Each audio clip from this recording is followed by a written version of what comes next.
I'm Lindsey, and it's time to gather at the well. We're on a mission to microdose wellness, create human-centered systems, and retain our greatest asset, our people. We believe it's time for podcasts that teach, moving beyond thought leadership and towards change leadership. Join us and our friends at We Are for Good as we model the way with concrete examples from the field and gain tangible tools, because it's possible to build adult work cultures we don't need to heal from. Let's get into it.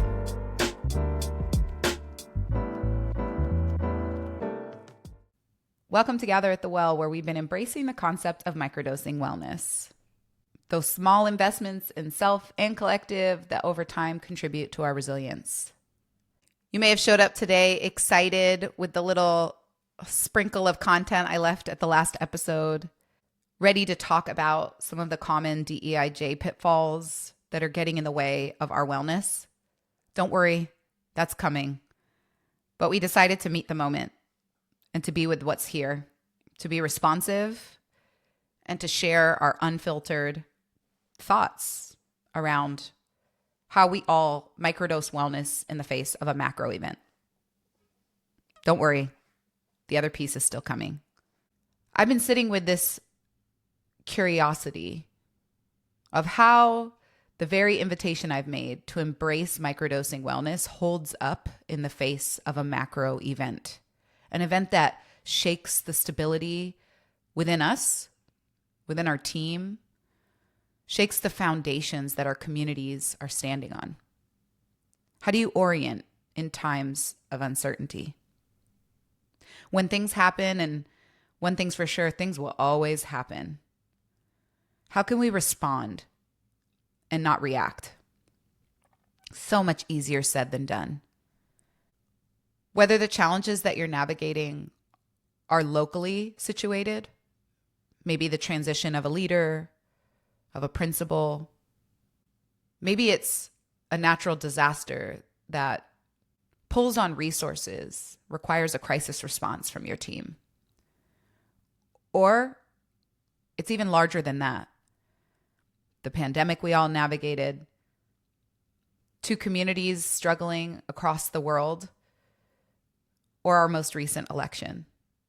I want to share in this episode a little bit about what I'm seeing, the behavior profile of the public, how our internal stability or the lack thereof is spilling outwards, and offer you a tool that we use at the Teaching Well to help us take a pro-social pause and to act in ways, again, that uplift self and collective care.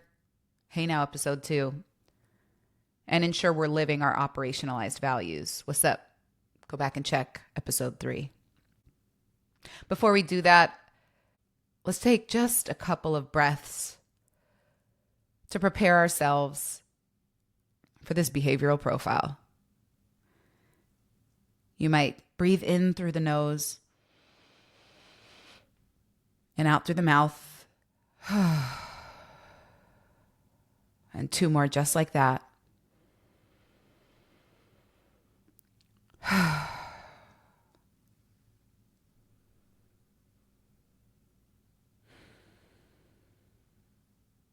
And whether you want to grab a bowl of popcorn, a comfy blanket, or some tea, it's time to talk, some real talk. I guess the headline for me is, there's a recommended sequence for a response. It's me, we, world. But what I'm seeing is everyone is turning to the world first, then maybe backtracking to their internal team. And what's left is a disconnected, confused, dysregulated you. What am I seeing? Well, first, let's start by talking about the role that social media and the news are playing in our nervous system. I was recently taking a look at a study by UC Davis that talked about, in 2023, 4.9 billion users worldwide are on social media. And the average person is spending 145 minutes on social media every day. Yo, as my brilliant director of innovation, Rebe, says, it's clear that this is the new way of being in community, or at least that's what we're being pitched. We're crying out, are you like me? Do you like my thoughts? Are we in affinity? Folks are demonstrating those thought leadership behaviors. This race to release the perfect statement first. Getting the content out to, in truth, distinguish ourselves from the other, whoever you think the other is. It feels like there's a somatic disregard happening. And frankly, it's giving diary. Some of y'all are using your social media accounts to house your unfiltered, unprocessed thoughts and feelings. You see, as we're trying to establish more connection, seeking stability, we're actually cutting that connection. I'm talking about how many of us wake up and the first thing we do before we open the curtain and let the sunlight touch our face, before we reach over and hold the hand of our partner, before we pick up our little one to embrace them and welcome them into the next day, we are reaching for our phone, trying to figure out who said another thing, that cutting edge thought leadership. That doesn't lead to change. It leads to an hike in our cortisol levels. It leads to an internal pressure to do and say the right thing. When we go to the world first, when all that we're watching is the news, or we're scrolling and taking in everyone's crisis statement, we're not actually able to articulate what is our organizational stance. What is the good trouble that we're invited to take up? Is this how we want to spend our time? Truly, showing up for the world before we lead our team and before we take care of ourselves. Perfectionism is insidious. It creeps in and takes over the full somatic experience. Our mind ruminates, our body contracts, and our spirit feels distant. When we let perfectionism take hold, we lose the essence of our brilliance and our gifts. There isn't a perfect formula, more an orientation. Whether you're listening to this and we've just navigated the recent election, or whether you're listening to this months from now, there will be another big event. I don't say that to cause you anxiety or to have you brace. I say that because when you can rest into your response, you'll be well and be able to stay in this marathon of creating a more socially just world, around actualizing your organizational mission, around being able to sleep at night with your leadership stance, to retain your people and invite them towards the solution. The answer is in community, but first you have to find the place within you where your truth lives.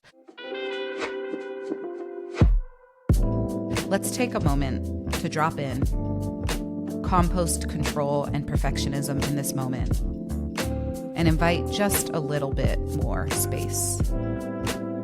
You might get comfortable in your seat,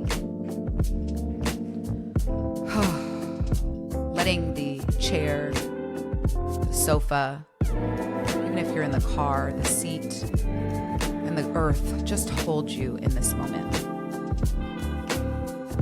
If it feels safe to close your eyes or lower your gaze, or if you're driving, stare off into the horizon. Let's begin by taking 3 deep breaths here.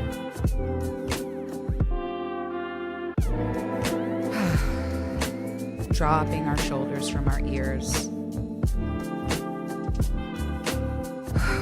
correcting our posture so that we're alert but relaxed. Noticing if there's any place in the body where you are constricting, loosening my hands, letting the back of them just rest on my lap, unhinging my jaw, and softening the corners of my eyes.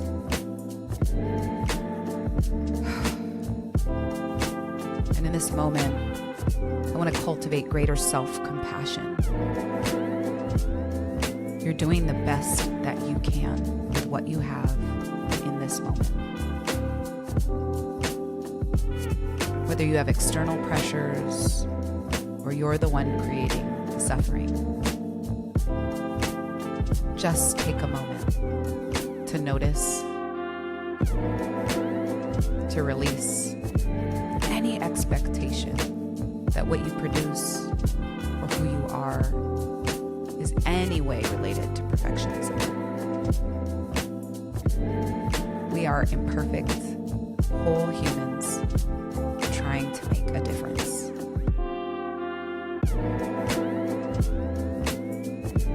Inviting you to source into an anchor spot, if you will. A place of resource, of power, where you sense love, self-forgiveness.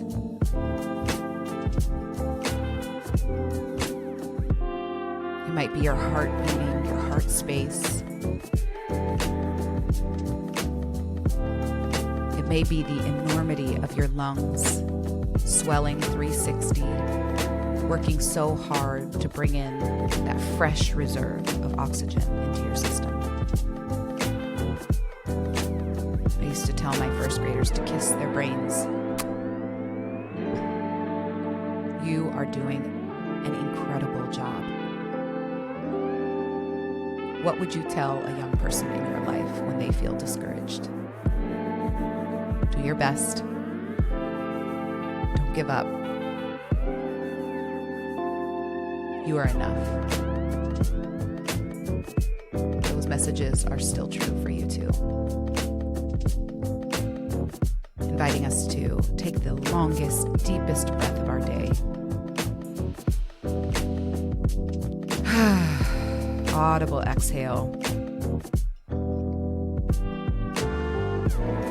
Hopefully we were able to release just 1% of that perfectionistic tendency. Letting it seep through our feet back into the earth that can hold most things. Coming back to focus.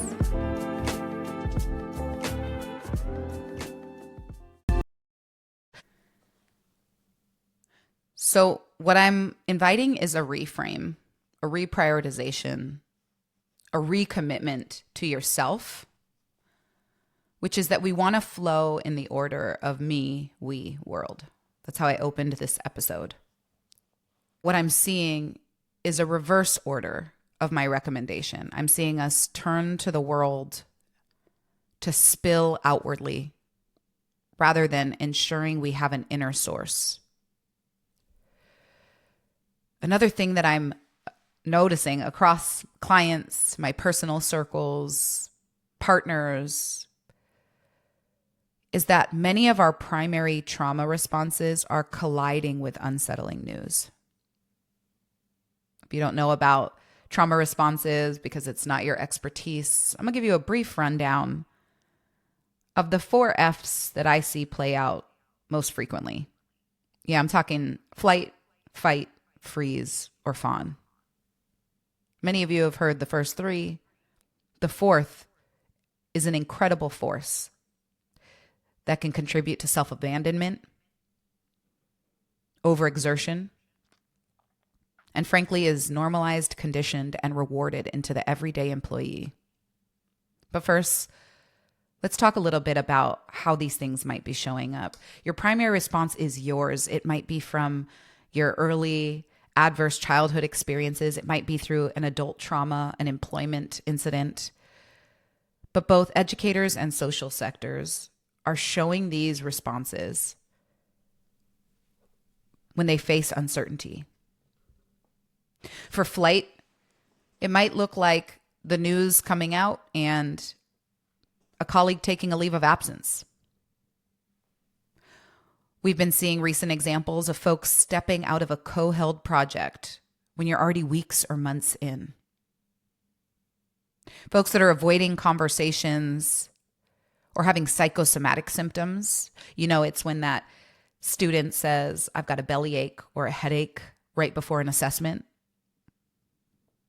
Their mental and emotional health is manifesting in physical symptoms. We're seeing a lot of flight in this moment. Or perhaps you're showing up with some fight energy. That combative communication, the tonality of your emails are more intense. You might be issue spotting policy inconsistencies and demanding change. The amount of leaders that are hitting me up and saying, are folks taking up the good fight in your org too? Are people challenging every leadership move you're making? It's not that we don't want to receive feedback as leaders. Is this, in this moment in time, the effort that we want to take up? Or is this misplaced, dignified rage? Perhaps you are more of a freeze trauma response. You might literally freeze during facilitation if you're someone that holds space for others. Maybe your productivity has ceased. You feel unable to respond. The unanswered emails, the red circles on your phone, everybody's left on red. Or fawn. I named that I'm seeing almost everyone showing some fawning behaviors. Fawning is when you disregard what you need. Some people would say it's linked to people pleasing. But I'm seeing employees in some of the organizations that we support spending beyond their needs, going to protests, which is dope, if that's how you express, but ultimately exposing themselves to risk with legal or financial troubles, or maybe it's just showing up inside of the organization and they're overcommitting, taking on too much work. All of these are trauma responses, and too few organizations are equipped to actually address that. And I'm not saying you, leader, are responsible for building a robust set of programming for your team to process their trauma. But what I am saying is that there should be space and resources and benefits that help people explore whether they're responding from a grounded enough sense of me before they go out to the we and to the world, or if they are reacting in a survival mode and embarking on this journey, the journey of getting to the next place where we all feel a little more settled in ways that represent their values. All right, so here's the third thing that I've been seeing. I'm going to call it projection rather than reflection. There are some observable behaviors that demonstrate an orientation to reactivity in leaders and in staff across the country in this moment and in any big moment. What I believe folks are trying to do is model vulnerability, because that's what we've been told good leaders do. The reality that I'm observing is that you're projecting a collective truth. Rather than I statements, you might hear, I know we are all feeling despair. Rather than validating a range of feelings and perspectives, because you've hired a diverse team. There isn't one monolithic identity just because folks signed your employment contract.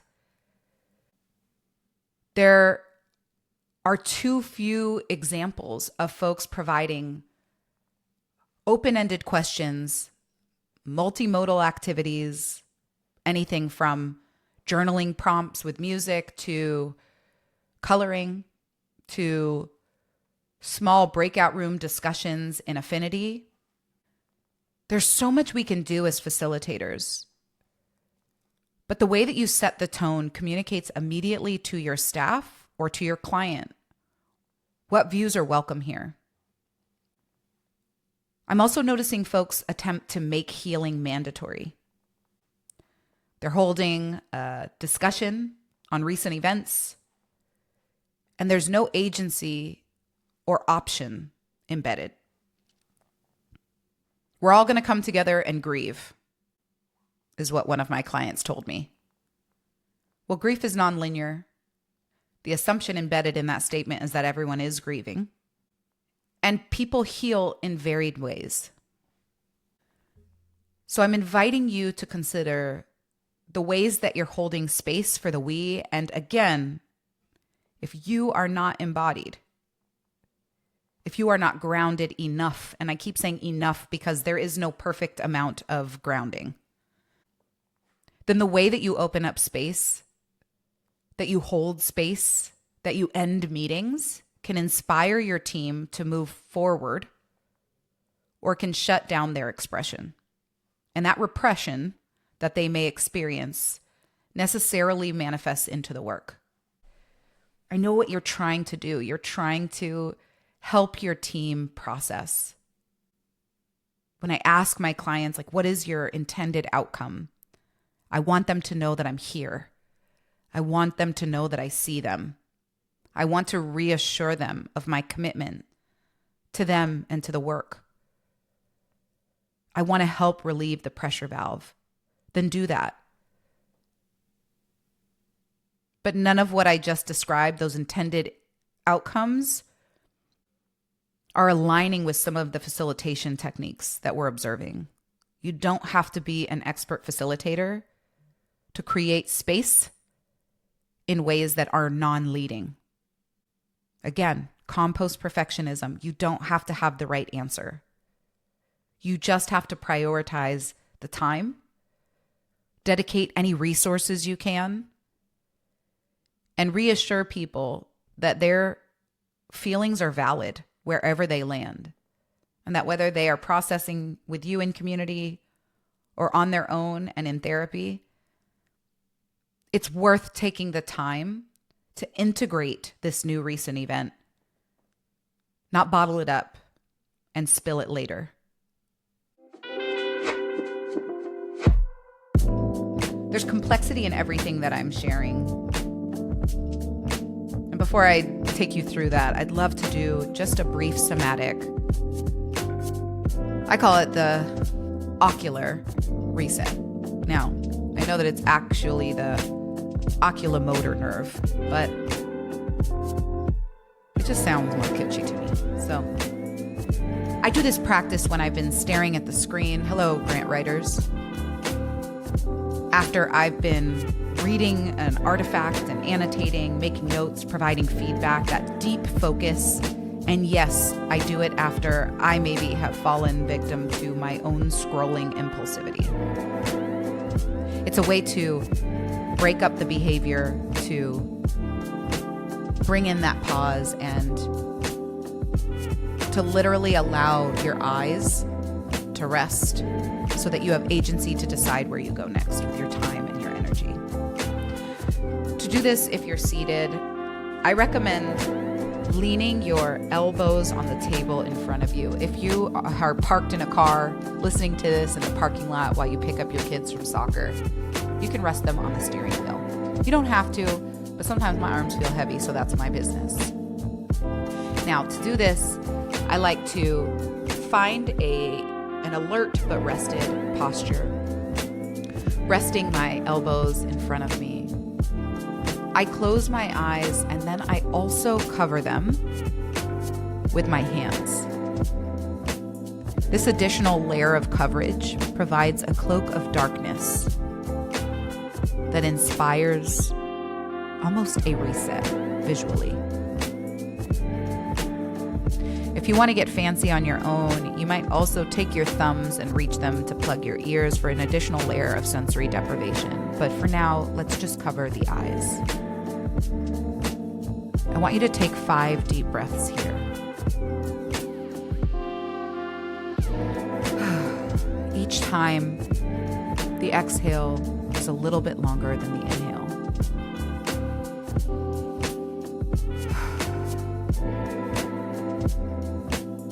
I've been with tech, but now I'm with my breath.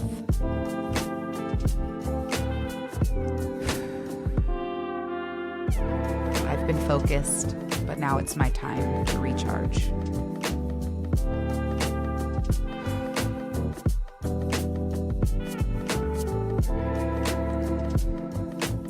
typically all it takes is those 5 deep breaths to now do a slow progression back to awareness. To do this, don't open your eyes yet, but first drop your hands into your lap. You'll notice this curtain of an orangish hue, almost like the horizon. And next, as you gradually reintroduce light, you might look away from your tech screen and gently flutter your eyes open. Looking to something green or blue, whether it be a house plant or out a window.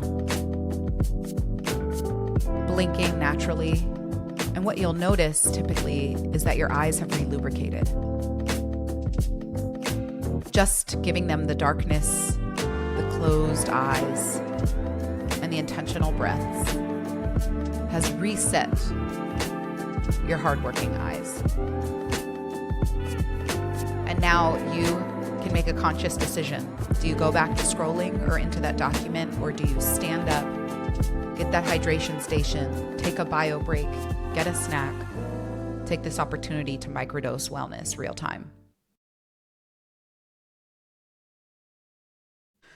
By resetting our eyes, it feels good physically, but somatically what it also does is position us to see from a different perspective, to widen our lens, to embrace all that's in front of us. And the 3 observations that I shared with you all are sprint to socials, the trauma responses that are spilling out, and projection rather than reflection. There's so much complexity baked into these things. There is real pressure to say something, to have it all together and figure out how to show up united and professional, to create opportunities for dialogue with your team or clients. There's real pressure. You might even be wondering, what do I do if I see all of that happening at the same time inside of my workplace? Multiple statements from individuals and the collective, all of the trauma responses showing up at once, multiple leaders speaking and projecting. It can feel like a lot. I don't have the exact answer, but I do know that there's one thing, a human-centered test that we've tried at the Teaching Well to grow in awareness and practice responding and not reaching out. And that is a tool we call the control circles. Check out theteachingwell.org/blog, and you'll find that we'll be sharing a visual, a worksheet, if you will, that you can reference in future times of uncertainty. The idea is that there's 3 circles, and the inner one is what you can control. The next layer is what you can influence. And the final layer is what's outside of your control. When I work with clients to externalize the mental load, I typically walk them through a process of first noticing. The first step to stress management is noticing what's present. Bodily sensations, ruminating thoughts, somatic constriction, internal or external pressures. From noticing, we move to externalizing the mental load. Your mind will continue to swirl if you don't get it out, whether that's a voice note, a written list, an interpretive dance, whatever you need to do to get the stressors out of your mind and onto paper or some medium. And last, you can mindfully act, right? Prioritizing what is realistic and feasible, highest leverage, what's in your lane, and moving from there. When I think about control, influence, and not in control, I'm reminded of the first thing I did after the election. The first place I went was inside myself to figure out what I thought, what I felt, what I needed, and what I believed my staff might benefit from, and what the outside world expected of the teaching well, what we could actually control or influence about those expectations, and which ones of them we needed to completely release. And the next place I went was to my staff, the very people who I needed to link up with, to align and to act in solidarity to carry out our mission. You see, when these major things happen, it's an invitation to show up and do exactly what you said you were about. You might even consider asking your values for guidance. Not just going to your board or the superintendent or the regional team, but your values, the ones you spent so much time constructing. When I was an administrator in Deep East Oakland, I worked at a school that now has an incredible behavioral health program. But when I got there, it was just the principal and I and one special education teammate. We didn't have a mental health clinician. We didn't have a whole behavioral response team. We didn't have all the one-to-one aides that were needed for very high needs students. And one of the saving graces for that first year, did I mention to say I was pregnant in my first year as an administrator with my first child? Lovely. Ask me more about it later. But one of the most essential parts of the team that I had to forge out of necessity, but also being the scrappy young leader that I was leaning on an outside agency of trauma psychologists. Shout out to Mel, who was responsible for so much of my personal development. But we really dialed down to the 3 core tenets of trauma-sensitive work. And you can Google things, and there are other ones, and maybe you spar with this, but for me, so much of creating trauma-sensitive containers consist of these 3 elements: consistency, predictability, and caring relationships. You might be saying to yourself, well, what's the difference between consistency and predictability? Consistency to me is what is planned and designed by the space holder. Predictability is what's experienced by the person in your charge or care. And caring relationships are the bedrock. They weave through everything. When I think about major macro events or crises that are happening, whether in our org, in our community, or in the world, I come back to these 3 tenets.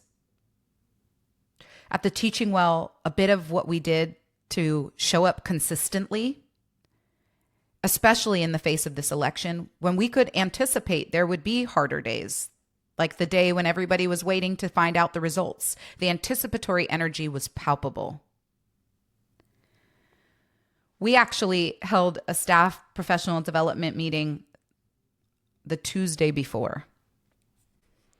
What we did was we created open space, acknowledged that there would be multiple truths and reactions, engaged in numerous somatic practices and multimodal expression, meaning art and play, joy and humor, music, multiple ways of working through tension and stress. We also provided agency and choice. We called it Choose Your Own Adventure.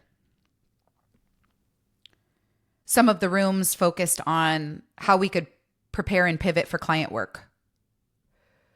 Others allowed for witnessing and connection with a teammate. Still others were able to engage in movement. One of our directors provided chair yoga and intentional stretching, while others had affirmations or art projects that they could work on. We didn't overprescribe. We just said, whatever you're navigating, wherever you stand, however you feel, it's normal. That doesn't mean it's pleasant or you're enjoying your experience, but it's normal. To be in your entirety, to be with all that humanity holds is a lot. You can come here. There's a consistent container. The agenda is socialized in advance. There's agency and choice. There are multiple caring relationships you can access. And we want to invite you to process here before you're in front of clients. We want you to process now at baseline before the big news drops. And not every major event gives us that runway, but for these more predictable events that occur every set number of years, what we're inviting is both an individual pro-social pause and collective pro-social pauses. What is the pro-social pause? It's from our curriculum at the Teaching Well, and it teaches a couple of steps for folks to navigate, to discern whether or not they're prepared to communicate in connected ways and to take action where necessary. Within a pro-social pause, you're instructed to notice and honor your somatic experience, what's happening in your mind, your body, your heart, to get inside of your body using a strategy, any of the somatics we've offered, going on a walk, talking to a trusted friend, journaling, going to therapy, whatever it is that you need to reground and re-resource. And then prepare, right? It's the pause and the preparation. You might prepare for the event or the meeting by reviewing the invitation, the questions, gathering data, scripting your questions. How do you show up feeling more clear, more contained, more informed, and empowered? So that's one step, right? We did a proactive, preventative, collective intervention. What happened before that was a director sync where leadership got to process together. And what happened before that was what we call a self-sync, a structure I've shared with you all before, but it was the meeting with myself. That's by design. In other words, we expected teammates to have that self-sync, leadership to have a collective sync, and then the team to come together, all before we turned to the world. It was me, we, world.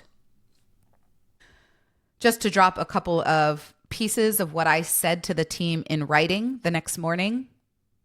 It's not a perfect statement. It's just what came through my heart. Again, acknowledging all that's possible.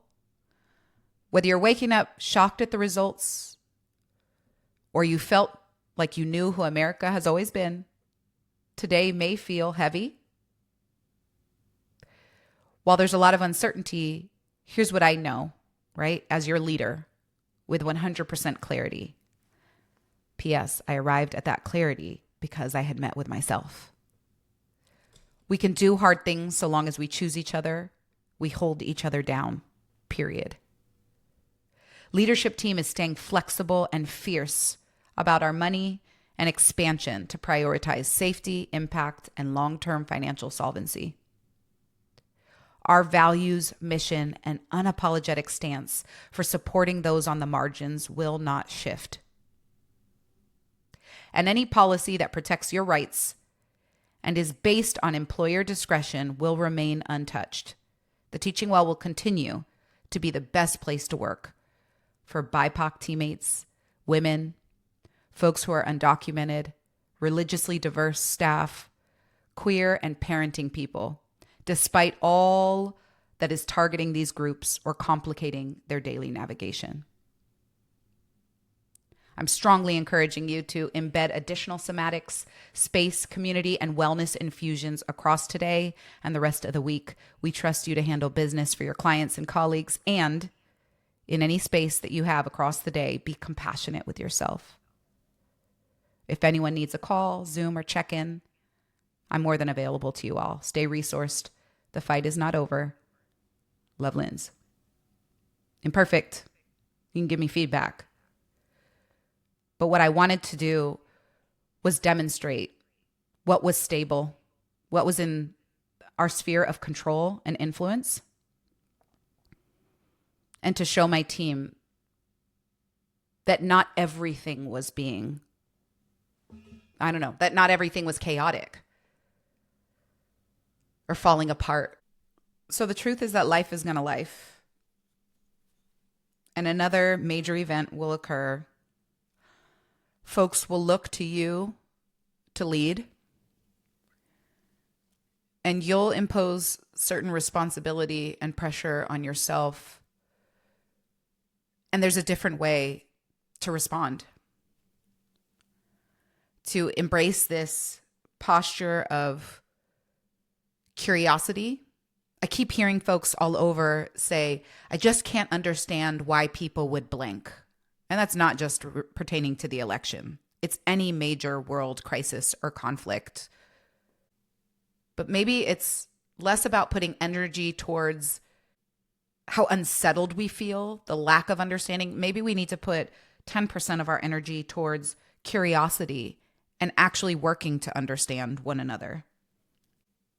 We won't solve the world's greatest problems in a silo, in our comfortable bubbles, or with our nervous systems dysregulated, taking action before we've reconnected with our values. I'm inviting you towards the framework. Yes, in those moments where everything feels so enormous and out of control, to follow the steps of me, we, then world. A few affirmations to carry you through this moment. I have time for me. My prosocial pause is powerful. I can hold multiple truths. And together we can weather uncertainty. As homework, I am encouraging you to reflect first alone and then with your squad based on our mission, vision, and values. And if you want to throw in those community agreements, what's ours in this moment? What is our lane and zone of brilliance? What is our contribution to make? And to leave you with today's critical hope, be a rabid fan of yourself, of your self-care, of your stability. Heal out loud, but do so in mindful ways. Lean on community and trust into the fact that you joined this work because you wanted to make a difference. There isn't a timeline or a formula for collective liberation.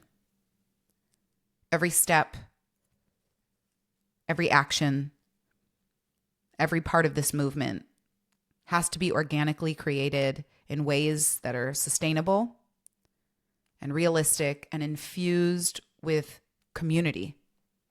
That's the way to freedom, is choosing each other, communicating and collaborating across difference,